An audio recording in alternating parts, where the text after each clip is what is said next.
How do you feel about like transparency in money when it comes to models? I think that it's very important. I think we came up in a time where I was told countless times by agents to not talk about it. It is the most important tool in being transparent in how much money everyone's making, because you don't want to be the least paid person on set. Knowledge is power. A lot of times freelance girls don't have that power, but also honestly, sign models don't have that half the time. It's just you have an agent who knows. Also, the agents don't want you to talk to even people in your own agency. But again, I think that's more of them like wanting to keep girls quiet. That way they have the power. I think it's important too to know if plans change on a job.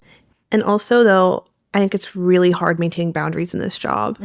I don't know if you've ever struggled with that, but honestly, I had an issue with that recently on a job where like they threw something at me last minute, and it was one where I was like, I knew they were like in a rush to get product out and things like that. And I didn't want to be a bother, but also I was like, I'm uncomfortable. Yeah. And I went home and I was like, I feel like if I'd had another 30 seconds of thought before I had to make a decision, I would have said no. Right. And like they put you in a position where you have to really know your boundaries. And even people who've been in this for a while don't always know our boundaries. Like I did a lingerie job recently.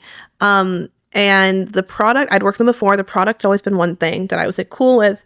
And then halfway through the shoot, I realized half my product is like religious lingerie costumes. Like it was like slutty nun and things like that. And like granted, like it was still tasteful because I mean like it's just selling product, but it was like, oh, do I want this image of me out there forever? Because you are making decisions in a split second that are out there forever. And that's so like, you don't think about it in the moment. You get in the car, you're like, what did I just digital footprint. The digital footprint is crazy. Granted, like I know like we're not really having a lot of conversation over the years, like what are models responsible for in terms of like client, but also it's so hard to make that call in that moment when like also like you don't know what it's gonna do for your career, and you also don't know like it's hard to make a decision, like think through everything in 5 seconds. Especially when you're just on set and your body's moving all day. You're just like, yeah, let's just do it. It's hard to not feel like a piece of meat sometimes in those scenarios, like that you're a person outside of just a mannequin.